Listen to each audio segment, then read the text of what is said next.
Hello everyone, welcome back to my YouTube channel research home science by Varshika ma'am.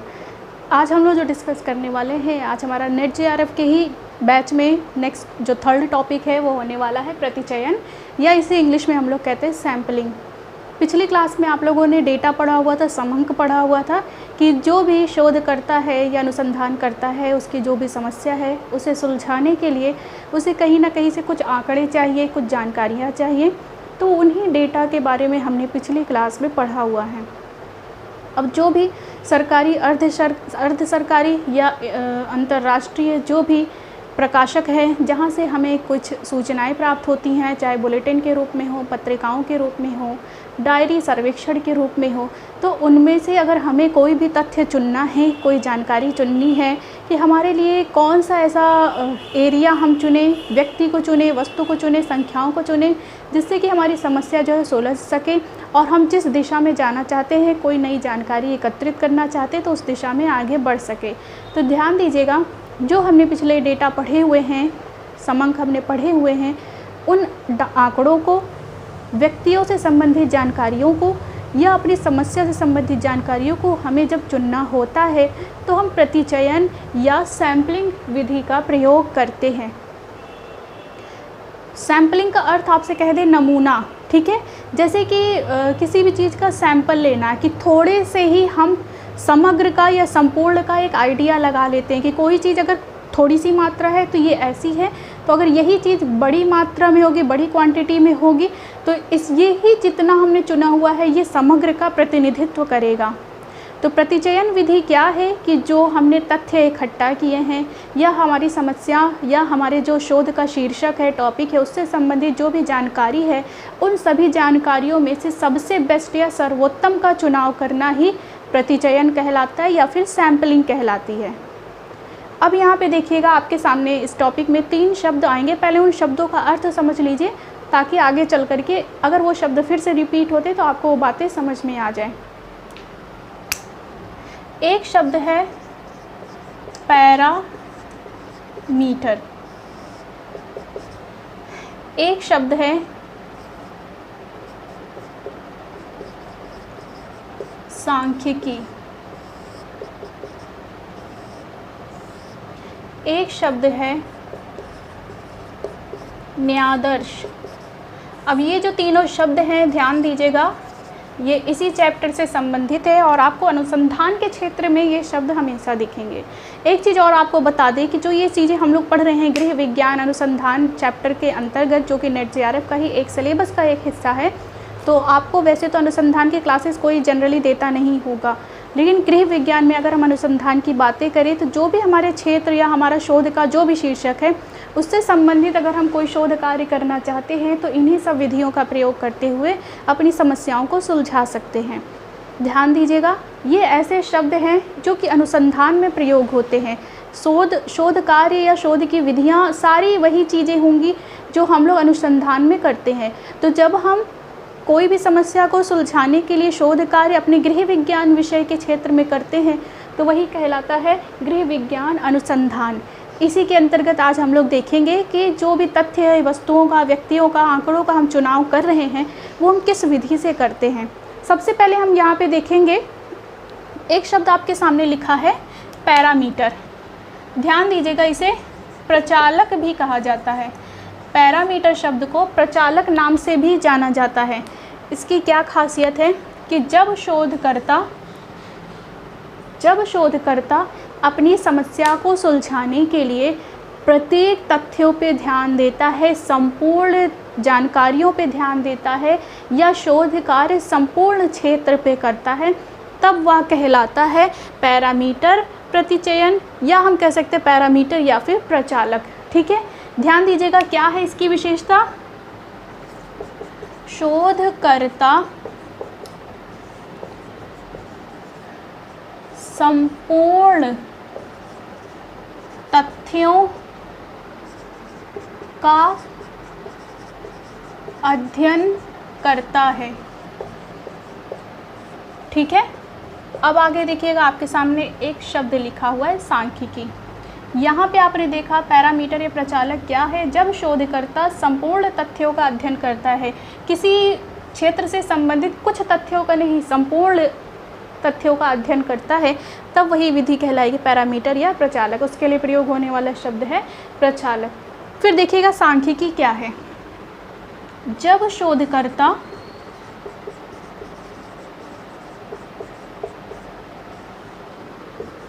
समग्र में से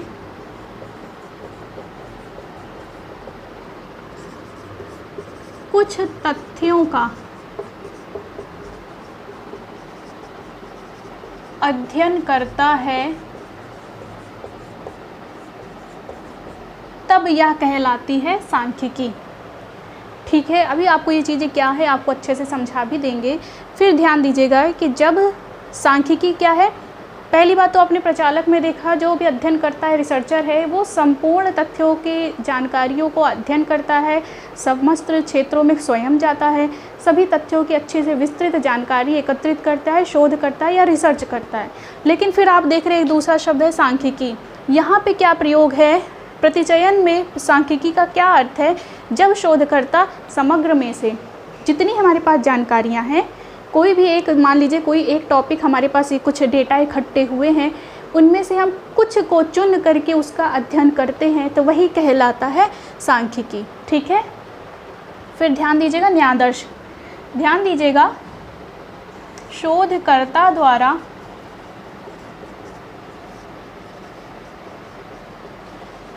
चुने गए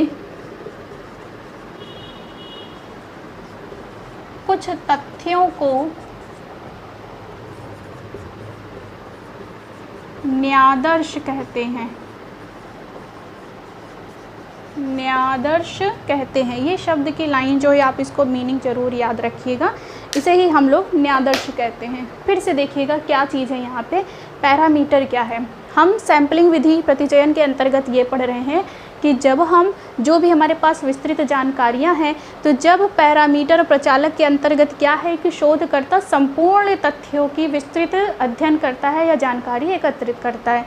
फिर है सांख्यिकी, जब शोधकर्ता समग्र में से कुछ तथ्यों को एकत्रित करता है या उसका अध्ययन करता है।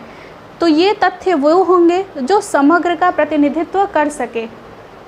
जैसे कि आप ये देखिएगा कि हम जब भी चावल ख़रीदना चाहते हैं, तो चावल की बोरी में से एक मुट्ठी चावल उठा करके देख लेते हैं, तो ये अंदाज़ा हो जाता है कि ये चावल पूरा कैसा होगा, क्या उसमें से उस तरीके की महक होगी, चमक होगी, आकार क्या होगा, ये आइडिया हम लगा लेते हैं। तो हम समग्र में से कुछ को चुने तो वही कहलाता है सांख्यिकी। अब ध्यान दीजिएगा, न्यायादर्श क्या है, शोधकर्ता द्वारा चुने गए कुछ तथ्यों को न्यायादर्श कहते हैं। अब यहाँ पे कुछ नहीं, उन लिख लीजिएगा शब्द, उन तथ्यों को न्यायादर्श कहते हैं। कैसे, जैसे कि चावल की बोरी में से जो हमने एक मुट्ठी चावल अलग कर लिया था चेक करने के लिए, तो पूरी बोरी जो है वो समग्र हो गई। उसमें से जो हमने एक मुट्ठी अलग की है, वही एक मुट्ठी भर चावल हमारे लिए न्यायादर्श होगा। ठीक है, वही हमारे लिए क्या होगा, एक सैंपल होगा। तो यही कहलाता है पैरामीटर, सांख्यिकी और न्यायादर्श में अंतर। अगर आपके पास एग्ज़ाम में इस तरीके के क्वेश्चन आते हैं तो आप इसका आंसर इसी तरीके से दीजिएगा, चुनिएगा। ठीक है, अब आगे हम लोग देखेंगे कि जो ये प्रतिचयन के प्रकार कितने होते हैं या types of sampling.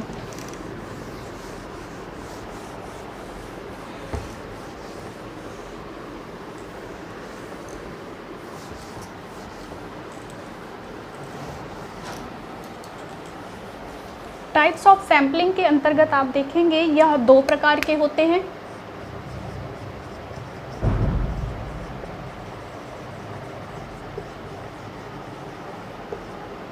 Types of sampling के अंतर्गत आप देखेंगे कि जो ये प्रतिचयन का प्रकार है वह दो तरीके का होता है।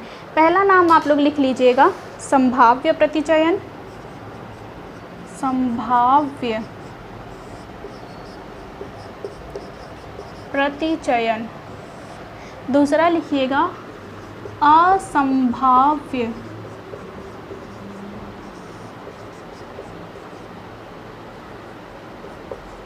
प्रतिचयन। ठीक है, ये दो प्रकार हैं टाइप्स ऑफ सैम्पलिंग में या फिर प्रकार के अंतर्गत। ये दो प्रकार के होते हैं। पहला है संभाव्य प्रतिचयन, दूसरा है असंभाव्य प्रतिचयन। अब इसे इंग्लिश में भी नाम लिख लेना आपके लिए बेटर होगा, तो लिख लीजिएगा। इसे हम कहेंगे प्रोबेबिलिटी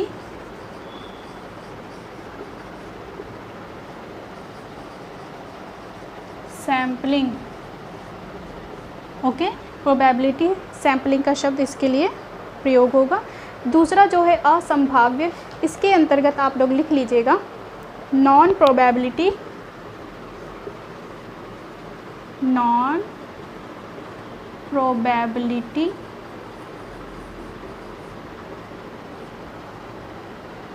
सैम्पलिंग।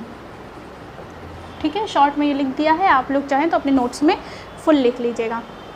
देखिएगा, जो सैंपल हम लेंगे वो दो तरीके से लेंगे। किसी भी जानकारियों तथ्यों में से जब हम कुछ का चुनाव करेंगे तो वो दो तरीके से करेंगे। एक होगा संभाव्य प्रतिचयन, दूसरा होगा असंभाव्य प्रतिचयन। पहला है प्रोबेबिलिटी सैम्पलिंग, दूसरी है नॉन प्रोबेबिलिटी सैम्पलिंग। अब देखिएगा, इसके अंतर्गत अगर हम बात करें तो संभाव्य प्रतिचयन क्या होता है। इसके अंतर्गत देखिएगा कि संभाव्य प्रतिचयन वह है कि जिसमें सभी के चुने जाने की एक हम कह सकते हैं चांसेस ज़्यादा होती है। लिख लीजिएगा इसके अंतर्गत सभी के चुने जाने की संभावना अधिक, यह विशेषता होती है संभाव्य प्रतिचयन की या फिर प्रोबेबिलिटी सैम्पलिंग की। ठीक है, जैसे कि आप चुनाव का अगर चयन करें तो कुछ विधियों का प्रयोग करें, जैसे कि पासा विधि। ठीक है, सिक्के का प्रयोग करते हुए, सिक्के द्वारा टॉस विधि। ये कुछ ऐसे उदाहरण हैं आपके लिए जिसके द्वारा सभी जनसंख्या में से कुछ का चुना जाना संभावित है। एक है लॉटरी विधि। अब देखिए इससे प्रश्न कैसे बनेंगे, ध्यान दीजिएगा। आपसे इससे प्रश्न पूछा जा सकता है कि प्रतिचयन विधि के अंतर्गत यदि हम पासे का प्रयोग करते हैं तो वह किसके अंतर्गत आएगा, तो वह कहलाएगा संभाव्य प्रतिचयन। ठीक है, तो क्या है कि जब हम सिक्के के द्वारा हेड या टेल का टॉस करेंगे तो दोनों साइड में से किसी भी एक के आने के चांसेस है, दोनों के आने के बराबर चांसेस है। देखिएगा, जब हम पासा विधि का प्रयोग करते हैं तो पासा में अगर एक बार चलने पे 6 आता है तो उसमें जितने 1 से लेकर के 6 अंक होते हैं तो सभी के आने की चांसेस एक एक बार ज़रूर होती है। तो याद रखिएगा कि इसमें सभी को, पासा में भी, ठीक है, पासा के अंतर्गत भी सभी के प्रतिनिधित्व होने के चांसेस अधिक होते हैं। फिर ऐसे ही लॉटरी विधि भी है, किसी भी लॉटरी में भी है, किसी भी एक टिकट को हमने चुन लिया, किसी भी एक सैंपल को हमने चुन लिया तो उसमें से किसी का भी नंबर आ सकता है, तो ये कहलाएगी संभाव्य विधि, क्योंकि इसमें सभी के चुने जाने की संभावना अधिक होती है। दूसरा देखिएगा, असंभाव्य विधि क्या होती है। असंभाव्य विधि इसी की अपोजिट है। इसमें सभी के चुने जाने की संभावना अधिक होती है और इसके अंतर्गत सभी के चुने जाने की संभावना बहुत ही कम होती है।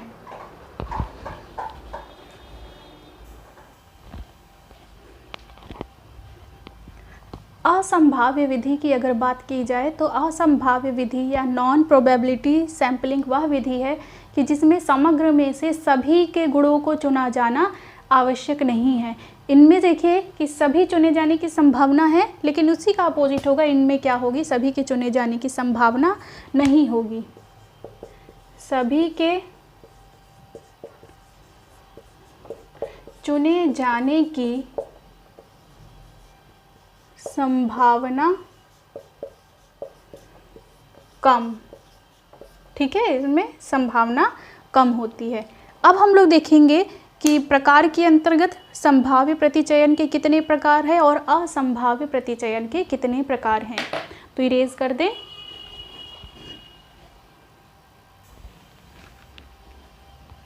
अब देखिएगा प्रतिचयन या सैंपलिंग के अंतर्गत जो हमने पहला प्रकार देखा था संभाव्य प्रतिचयन, अब इसके अंतर्गत आने वाले कुछ प्रकारों के नाम और उनकी विशेषताएं।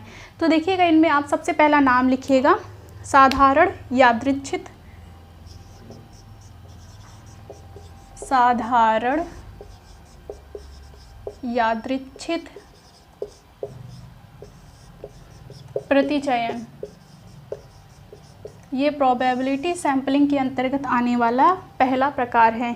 इंग्लिश में इसे हम कहेंगे simple random sampling. Simple random sampling. Random का मतलब ही यह होता है कि बिना किसी इंटेंशन के कोई भी चीज़ चुन जाना। जैसे कि रैंडम क्लिक इस समय फ़ोटो काफ़ी चली हुई है, लोग इस तरीके की फ़ोटो क्लिक करना और अपनी भी फ़ोटो इस तरीके की अगर कोई क्लिक करता है तो बहुत पसंद करते हैं कि जैसे कहते हैं कैंडिड फ़ोटो, रैंडम फ़ोटो, कि हमने कोई इसके लिए कोई एक विशेष तैयारी नहीं की हुई थी, बस ऐसे ही हमने फ़ोटो क्लिक करा ली। फिर ध्यान दीजिएगा यही चीज़ यहाँ पे है, साधारण यादृच्छिक प्रतिचयन का यह अर्थ होता है कि इसे हम इंग्लिश में कहेंगे सिंपल रैंडम सैम्पलिंग। इसकी क्या विशेषता है कि इसकी यह विशेषता है कि समग्र में से सभी के चुने जाने की संभावना सबसे अधिक होती है। जैसे कि मान लीजिए हिमाचल के क्षेत्रों में या पहाड़ी क्षेत्रों में आयोडीन डिफिशियंसी डिजीज़ सबसे ज़्यादा देखने को मिलती है। आप ये चीज़ अच्छे से जानते ही होंगे। तो आयोडीन की कमी से होने वाले जो रोग हैं, हम क्या करेंगे, पहाड़ी क्षेत्रों में जाएंगे। ठीक है, जब हम जानना चाहते हैं कि आयोडीन डिफिशियंसी डिजीज़ के बारे में जानना चाहते हैं तो हम पहाड़ी क्षेत्रों में जाएंगे।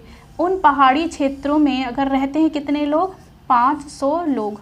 ठीक है, हम मान लेते हैं उन क्षेत्रों में 500 लोग रहते हैं, तो हम विधि का प्रयोग करेंगे कौन सी, जैसे कि लॉटरी या फिर पासा। इस विधि का प्रयोग करते हुए उन्हें एक नंबर दे देते हैं हम। तो अगर उनके मान लीजिए पासा में या लॉटरी में मान लीजिए आ गया 30 नंबर, तो इन्हीं 500 में से जिसका 30 नंबर होगा उसको हम यहाँ चुन लेंगे। तो ऐसे करते करते 500 में से मान लीजिए हमने 150 लोगों को चुन लिया, ऐसे ही रैंडमली ऐसे चुन लिया। तो यही विधि क्या कहलाएगी, साधारण यादृच्छिक प्रतिचयन। फिर से समझ लीजिएगा कि अनुसंधान प्रक्रिया में जो यह विधि है इसमें यह संभाव्य विधि का ही एक भाग है। ठीक है, फिर इसकी विशेषता क्या है कि इस प्रकार के प्रतिचयन में जनसंख्या में से सभी का, अब सबको तो नहीं चुन सकते हम, 500 के 500 को लेकर के अध्ययन नहीं कर सकते हैं, हम कुछ को चुनने जा रहे हैं ना, क्योंकि हम समग्र का अध्ययन नहीं कर रहे, हम तो सैंपल ले रहे हैं। तो इन्हीं समग्र में से, इन्हीं जनसंख्या में से सभी के चुने जाने का या सबका प्रतिनिधित्व करने वाले व्यक्तियों को चुने जाने की संभावना सबसे अधिक होती है। ठीक है, तो याद रखिएगा यह विधि कहलाएगी साधारण यादृच्छिक प्रतिचयन विधि। और ध्यान दीजिएगा कि इस विधि का प्रयोग तब सबसे ज़्यादा अच्छा होता है कि जब वहाँ पे निवास करने वाले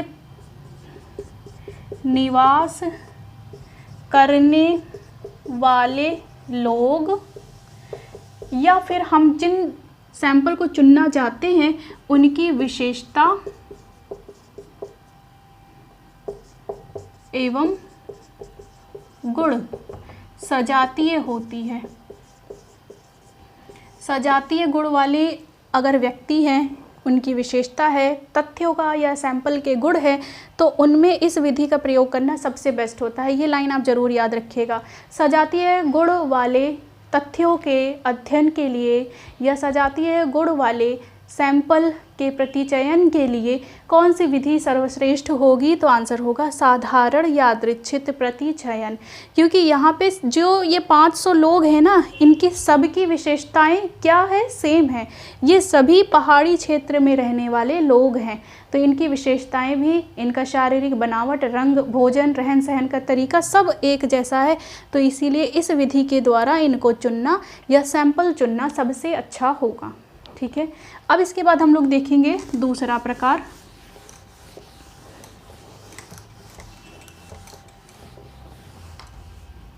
यहाँ से ये नाम हटा भी दे रहे हैं। देखिएगा दूसरा प्रकार होगा स्तरीकृत यादृच्छिक प्रतिचयन।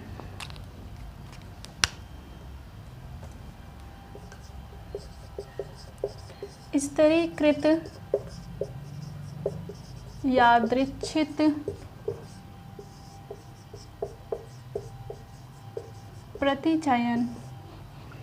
अब देखिएगा, इसमें हम लोग क्या करेंगे, जो हमारा सैंपल है उसे स्ट्रेटिफाइड रैंडम सैम्पलिंग के अंतर्गत, इंग्लिश में इसे स्ट्रेटिफाइड रैंडम सैम्पलिंग कहेंगे। यादृच्छिक है, रैंडम है, लेकिन ये स्ट्रेटिफाइड है, इसे स्तर में बांटा गया है। अब इसकी विशेषता क्या है, ध्यान दीजिएगा, एक ही गुण के एक जैसे गुणों का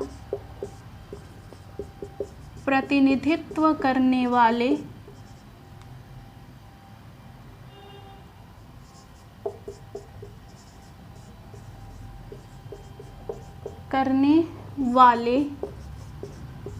तथ्यों, व्यक्तियों, आंकड़ों को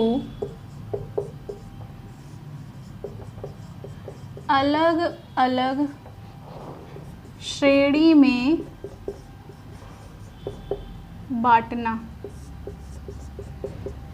ठीक है, क्या है इसकी विशेषता, जब हम स्तरीकृत यादृच्छिक प्रतिचयन विधि को चुनेंगे अपने सैंपल के लिए, तो इसमें हम क्या करेंगे, जितने भी तथ्य हमारे लिए आंकड़े हों, चाहे व्यक्ति हो, चाहे समूह हो, कुछ भी हो, डेटा जो एक जैसे गुण का प्रतिनिधित्व करते हैं, उनको हम अलग अलग कर लेंगे। जैसे कि हम किसी क्षेत्र में देख रहे हैं कि कुछ बच्चे कुपोषित हैं, उनमें प्रोटीन की कमी दिख रही है। कुछ बच्चे ऐसे हैं जिनके पैर टेढ़े हैं, मतलब कि उनमें विटामिन डी की कमी दिख रही है।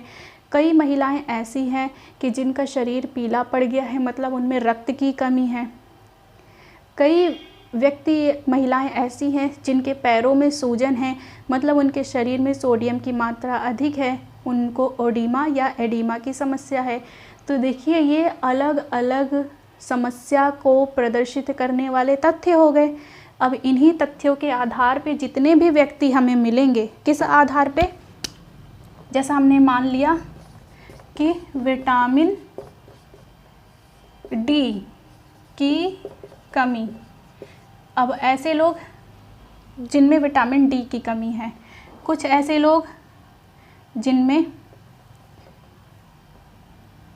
लोहा की कमी है, ठीक है, आयरन की कमी, लोहा की कमी, कुछ ऐसे व्यक्ति बच्चे जिनमें प्रोटीन की कमी है, प्रोटीन की कमी। अब देखिए, ये हमने स्टैंडर्ड डिवाइड कर लिया है।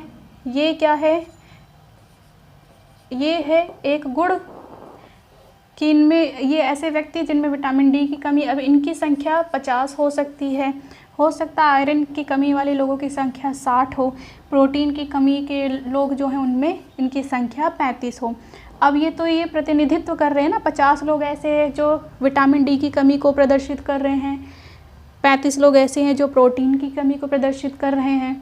अब इनमें से हम कुछ का चयन करेंगे, क्योंकि हमने इसको अब स्तर में बांट लिया है, स्ट्रेटिफाइड कर लिया है, इन्हें अलग श्रेणी में बांट लिया है। अब इनमें से हम कुछ का चयन करेंगे, जैसे कि प्रत्येक में से 10 को चुनना।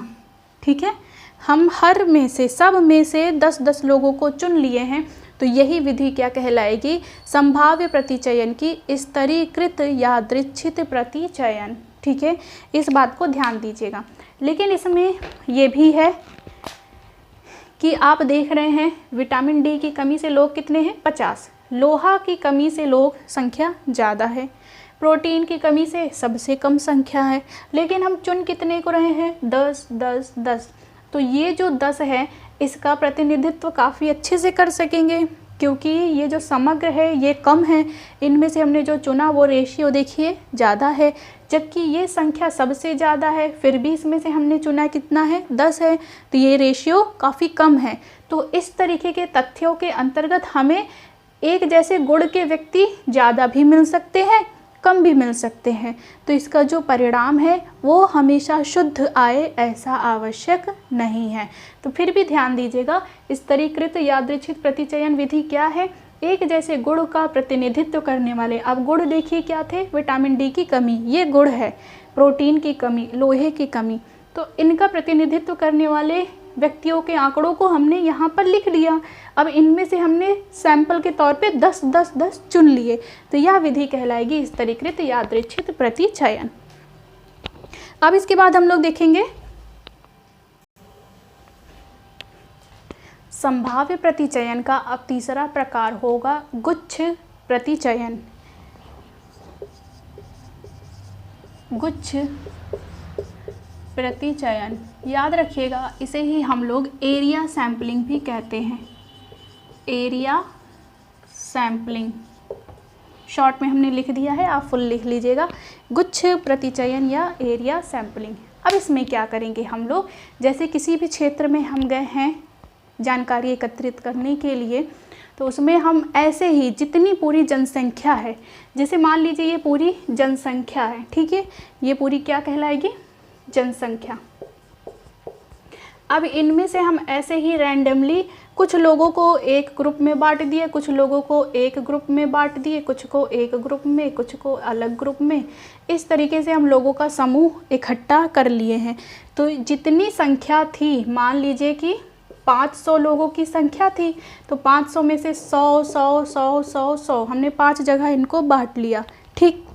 अब ये क्या हुए, ये जो समग्र थी जनसंख्या वो 5 समूहों में बट गई। अब इनमें से क्या करेंगे, ये देखिए गुच्छा बन गए हैं गुच्छ प्रतिचयन के अंतर्गत, ये गुच्छे के रूप में आ गए हैं, झुंड के रूप में आ गए हैं। अब इन्हीं गुच्छों में से, अब ये जो 100 लोग हैं, इन्हीं 100 में से हम क्या करें, 10 लोगों को चुन लें, इनमें से हम क्या करें, 8 लोगों को चुन लें, इनमें से हम 15 लोगों को चुन लें, इसमें से हम 30 लोगों को चुन लें। तो ये क्या है कि ये जो अलग अलग गुच्छा हमने डिवाइड कर दिया था गुच्छ प्रतिचयन के अंतर्गत, तो इनमें से हम अलग अलग व्यक्तियों को चुन लें। ध्यान दीजिएगा कि हर ग्रुप में से हम अलग अलग मात्रा चुने, ऐसा भी आवश्यक नहीं है। हम चाहें तो 10 सब में से चुन सकते हैं, 20 भी करके चुन सकते हैं, ये हमारी इच्छा के ऊपर डिपेंड करता है। तो गुच्छ प्रतिचयन क्या है कि जो हमारे समस्त तथ्य हैं, आंकड़े हैं, डेटा है, उनको हम समग्र को पहले कुछ कुछ समूहों में बांट दें, फिर उन समूहों में से भी कुछ को चुन लेते हैं। यही विधि कहलाती है गुच्छ प्रतिचयन या फिर एरिया सैम्पलिंग, ठीक है। अब ध्यान दीजिएगा कि इसके बाद अब आएगा जो नेक्स्ट है वो होगा क्रमबद्ध प्रतिचयन। अब हम लोग देख रहे थे वैसे संभाव्य प्रतिचयन, तो देखिए ये जो 5 ग्रुप बने हुए हैं, तो इसमें जो 5 ग्रुप बने हैं, पहली बात तो संभावना यही है कि सब ग्रुप में डिवाइड हो गए। अब इनमें से भी कुछ को चुनना है, तो सबके चांसेस है ना, संभावना सबकी बनी हुई है कि हम किसी को भी चुन सकते हैं। नेक्स्ट अब देखिएगा, नेक्स्ट अब आएगा 4th नंबर,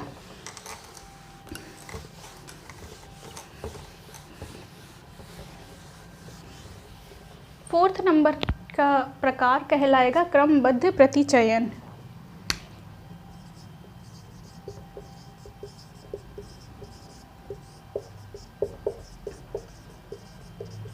क्रमबद्ध प्रतिचयन, इंग्लिश में अगर हम इसे कहें तो कहेंगे सिस्टमैटिक सैम्पलिंग। अब सिस्टमैटिक क्या होगा, सिस्टमैटिक का मतलब ये है कि हर चीज़ों को अच्छे से ध्यान रखते हुए इस तरीके से तथ्यों को, आंकड़ों को चुनना कि सभी के चुने जाने की संभावना बनी रहे। अब इसमें हम क्या करेंगे, मान लीजिए हमारे पास शोध कार्य के लिए 100 व्यक्तियों का समूह है, ठीक है, 100 व्यक्तियों का समूह है। अब इन्हें ही हम प्रदर्शित करेंगे n से, क्या कहलाएगा ये, n मतलब जनसंख्या या समग्र।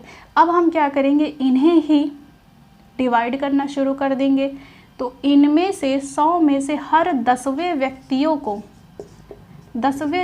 को चुनना। जब भी हम सैम्पलिंग की बात करेंगे, प्रतिचयन करने जाएंगे, क्रमबद्ध में क्या किया हमने, इन्हीं 100 को क्रम में बांट दिया। कैसे, 10 10 10 10।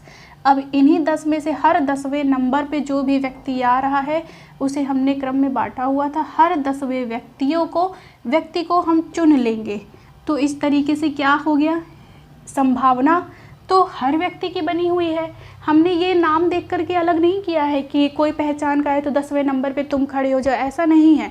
बस हमने क्या किया है, श्रेणी में बांट लिया है, क्रम में एक लगा लिया है कि जितनी जनसंख्या थी उसको हम कुछ ग्रुप में, समूह में बांट दे रहे हैं।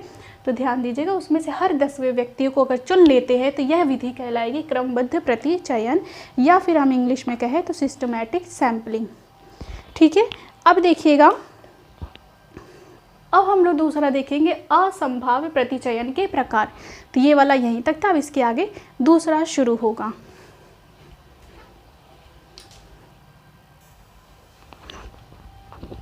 अब हम लोग देखेंगे असंभाव्य प्रतिचयन के प्रकार। असंभाव्य प्रतिचयन के जितने प्रकार है वो देखने के बाद हम देखेंगे प्रतिचयन की कुछ त्रुटियां भी होती हैं। बहुत शॉर्ट होगा वो त्रुटियां, लेकिन वो देखना बहुत ज़्यादा ज़रूरी है आपको, तो बने रहिएगा वीडियो में। अब हम लोग देखेंगे असंभाव्य प्रतिचयन के प्रकार। इसके अंतर्गत पहला नाम आएगा कोटा प्रतिचयन। कोटा प्रतिचयन, ध्यान दीजिएगा, असंभाव्य प्रतिचयन क्या होता है कि जिसमें सभी के चुने जाने की संभावना काफ़ी कम रहती है। तो इसके अंतर्गत सबसे पहला प्रकार है कोटा प्रतिचयन। कोटा प्रतिचयन क्या होता है, व्यक्तियों को गुण एवं विशेषता के आधार पर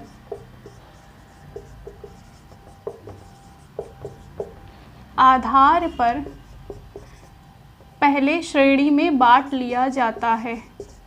पहले स्तर या वर्गीकृत कर लिया जाता है, बांट लिया जाता है।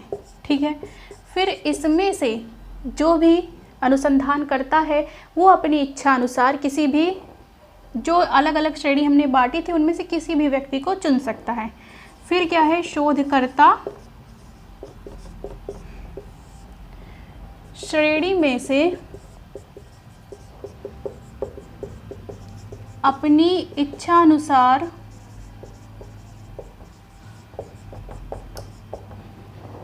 किसी भी व्यक्ति को चुन सकता है, किसी भी सैंपल को चुन सकता है। यही विधि क्या कहलाती है, कोटा प्रतिचयन विधि।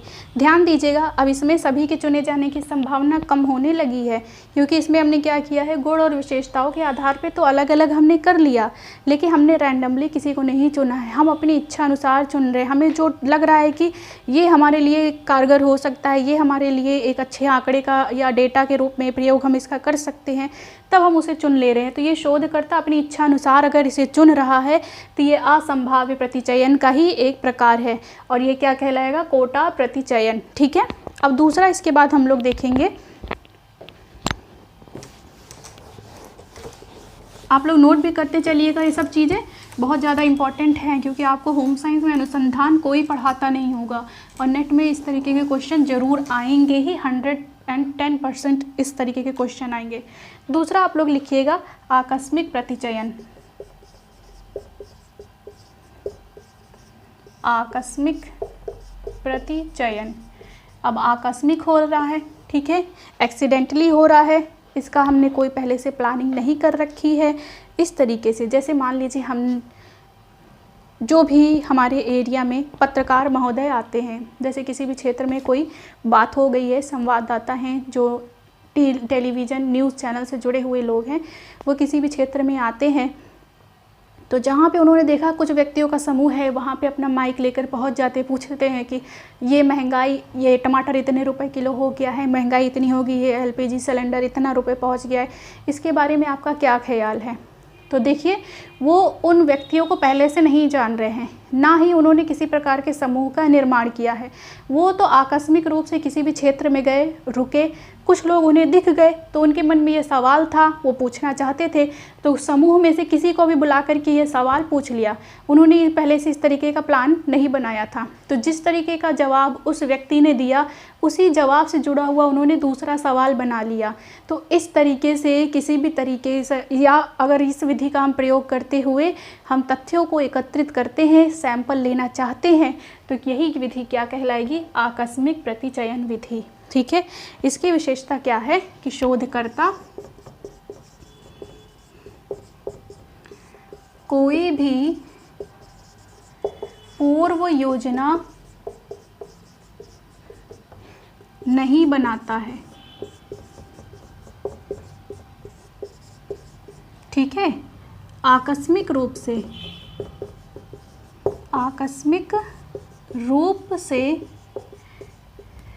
सैंपल का चयन करता है। ठीक है, यह विधि कहलाएगी आकस्मिक प्रतिचयन विधि। और इन्हीं तरीके की विधि का प्रयोग बाजार में, टेलीविज़न के लिए, विज्ञापन के क्षेत्रों में प्रयोग किया जाता है।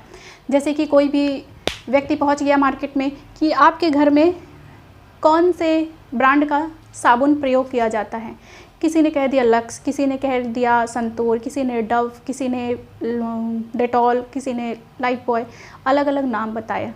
फिर उनमें से किसी एक का अगर नाम ज़्यादा व्यक्ति ले रहे हैं तो इसका ये माना जाएगा, ये आंकड़ा निकलेगा, ये उसका रिज़ल्ट निकलेगा कि इस ब्रांड के साबुन की मांग मार्केट में ज़्यादा है। तो यही विधि क्या कहलाती है? आकस्मिक विधि। ठीक है, आकस्मिक प्रतिचयन। अब इसके बाद देखिएगा, नेक्स्ट आएगा उद्देश्यपूर्ण प्रतिचयन। ये तो अभी हमने आकस्मिक रूप से किया हुआ था। अब क्या है? उद्देश्यपूर्ण प्रतिचयन। अब ध्यान दीजिएगा, ये जो उद्देश्यपूर्ण प्रतिचयन है इसे हम लोग इंग्लिश में कहेंगे पर्पस सैम्पलिंग। इसमें क्या है कि हम जो भी शोध कार्य करना चाहते हैं, जैसे किसी भी क्षेत्र में मान लीजिए भूकंप आ गया। अभी देखिए नेपाल में भूकंप आया हुआ है, कल ही आया है शायद, और काफ़ी तीव्रता वाला भूकंप आया है। तो उस भूकंप के आने से कौन सा क्षेत्र प्रभावित हुआ है, कौन कौन लोगों को कितनी हानि उठानी पड़ी है, उन लोगों का कितने तरीके से भौतिक वस्तुओं का डैमेज हुआ है, इन सब चीज़ों को एकत्रित करने के लिए हम एक उद्देश्य से जा रहे हैं ना, उस क्षेत्र में जा रहे हैं जो कि क्षेत्र कैसा है, भूकंप पीड़ित है, बाढ़ पीड़ित है, या फिर कोई ऐसा क्षेत्र है जहाँ पे महिलाओं को लेकर के कोई उन्हें वैल्यू नहीं दी जाती है। तो हम इस क्षेत्र में जा रहे थे, एक उद्देश्य से जा रहे हैं कि हम वहाँ जा कर के अपनी जानकारी इकट्ठा करेंगे। अब इसमें ऐसा नहीं है कि हम किसी समूह को स्तर में बांटे, इस तरीके से नहीं, वहाँ के लोगों की समस्याएं सेम हैं। अगर किसी क्षेत्र में भूकंप आया है तो सबका आया है, किसी की हानि ज़्यादा हो सकती, किसी की कम। अगर किसी क्षेत्र में महिलाओं का लिंगानुपात कम है, जो शैक्षिक दर है, साक्षरता दर है वो कम है, वहाँ पे उनके जो जॉब है उनमें कार्य करने की या ऑफिस जाने वाली महिलाओं की संख्या कैसी है, इन सब चीज़ों को अगर हमें जानना है तो हम एक उद्देश्य बनाएंगे और उस क्षेत्र में जा कर के ऐसे व्यक्तियों से मिलेंगे। अब इसके बारे में थोड़ा सा देख लीजिएगा कि इसमें जो शोधकर्ता है, अनुसंधानकर्ता शोध के लिए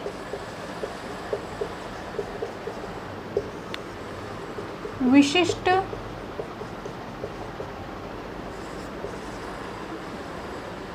उद्देश्य का निर्माण करता है, विशिष्ट उद्देश्य का निर्माण करता है। अब मान लीजिए उद्देश्य का हमने निर्माण किया है, सैंपल का निर्माण हमने नहीं किया है, हम उद्देश्य का निर्माण कर रहे हैं कि हम इस क्षेत्र में जा कर के जानकारी इकट्ठा करना चाहते हैं, लेकिन किससे करना चाहते हैं ये हमने डिसाइड नहीं किया है। इसीलिए ये भी असंभाव्य प्रतिचयन का एक रूप है, क्योंकि इसमें भी जो भी व्यक्ति हमें आंसर देगा, हमें जानकारी देगा, वो कोई भी हो सकता है।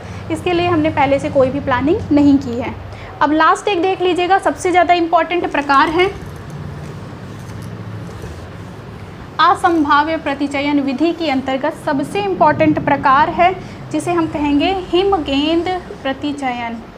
हिमगेंद प्रतिचयन, इंग्लिश में भी इसका नाम जरूर लिख लीजिएगा आप लोग, स्नोबॉल सैम्पलिंग। Snowball sampling. अब इसे क्या करना है हमें, देखिएगा, जो भी प्रतिचयन के लिए अनुसंधान करता है या शोध करने वाला व्यक्ति है, या हमने जो भी शीर्षक ले रखा है अपने शोध के लिए, रिसर्च के लिए, उसमें और नई चीज़ों को ऐड करने के लिए, तो जो भी ऐसा व्यक्ति ये कार्य कर रहा है वो क्या करेगा, हर व्यक्ति के पास जा करके सैंपल को एकत्रित करेगा। लिख लीजिएगा इसकी विशेषता, अनुसंधानकर्ता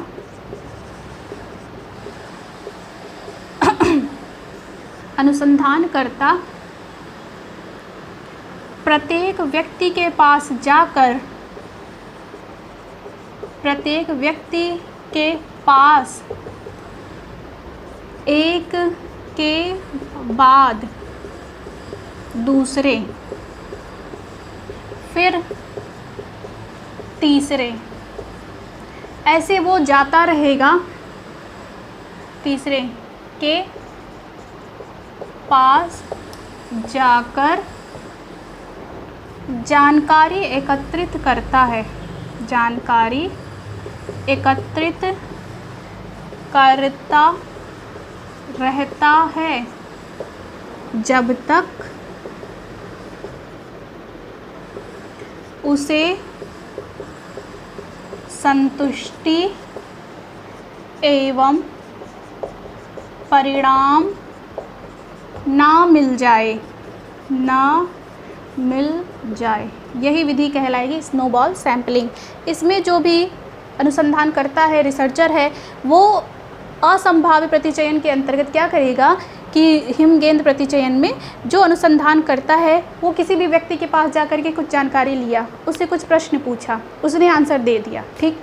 अब वो फिर और आगे बढ़ेगा, हो सकता है वही प्रश्न या उससे अलग थोड़े से प्रश्न दूसरे व्यक्ति से पूछेगा, उनके द्वारा दिए गए जवाब को नोट करेगा, फिर वो आगे फिर जाएगा, तीसरे व्यक्ति से भी इसी तरीके के सवाल पूछेगा, उनके द्वारा जो जानकारी दी गई है, जवाब दिया गया, उसे नोट करेगा। ऐसे ही ये क्रम चलता रहता है तब तक जब तक कि उसे अपना एक जो रिज़ल्ट वो जानना चाहता था, एक परिणाम जानना चाहता था, उसे जब तक वो ना मिल जाए। तो यही विधि कहलाती स्नोबॉल सैम्पलिंग या फिर हिमगेंद प्रतिचयन। और याद रखिएगा ये काफ़ी इम्पॉर्टेंट नाम है, इसकी विशेषता क्या है और इससे बनने वाले जो भी प्रश्न हैं आप अच्छे से इसको ज़रूर देख लीजिएगा, आप चाहे तो स्क्रीनशॉट भी ले लीजिए। अब हम लोग देखेंगे, ये खत्म हो गया है यहाँ तक। अब हम देखेंगे प्रतिदर्श की त्रुटियाँ।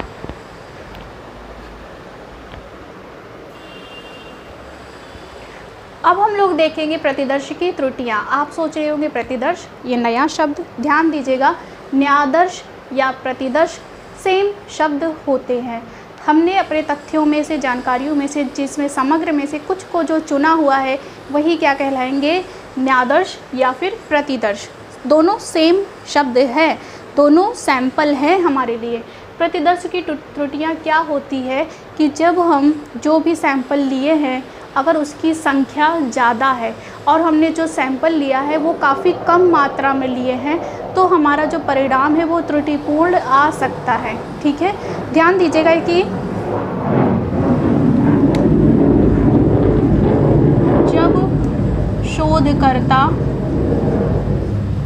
जब शोधकर्ता समग्र में से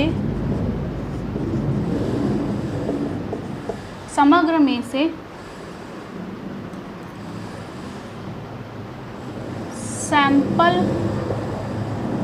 की संख्या, एरोप्लेन आ रही है बेटा,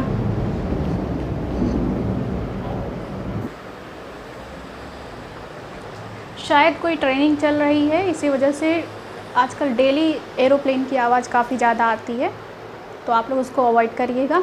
ध्यान दीजिएगा, हम लोग देख रहे थे कि जब शोधकर्ता समग्र में से सैंपल की संख्या काफ़ी कम मात्रा में चुनता है तो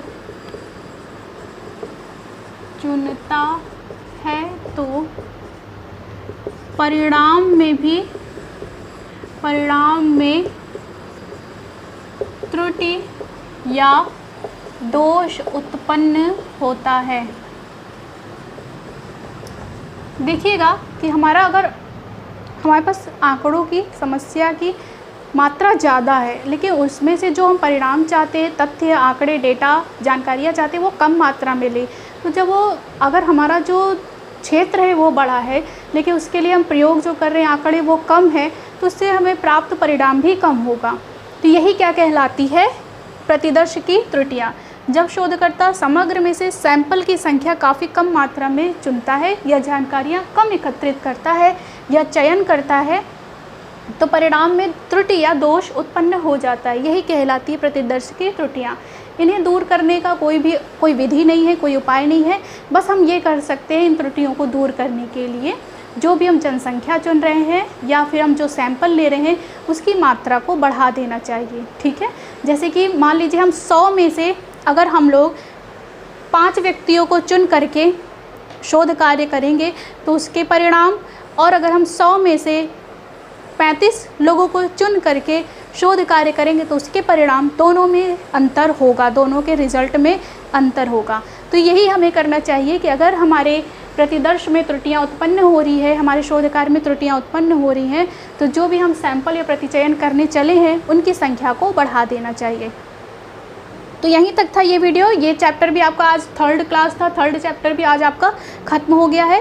तो जो लोग आज नए जुड़े हैं वो सब्सक्राइब ज़रूर कर लेंगे। आपका ये नेट का बैच चल रहा है और इस बैच में आपको वो चीज़ें पढ़ाई जाएंगी जो कि आपके नेट बैच के लिए टारगेटेड होगा। इसके अलावा आपको LT ग्रेड और TGT PGT का MCQ क्वेश्चन भी एक्सप्लेनेशन के साथ डेली 8 बजे मिल रहा है। तो आप चैनल से जुड़े रहिएगा। ये क्लास आपकी 3 बजे आती है और वो क्लास आपकी 8 बजे आएगी। आज के लिए इतना ही। मन लगा के पढ़िए, अपना ख्याल रखिएगा। धन्यवाद।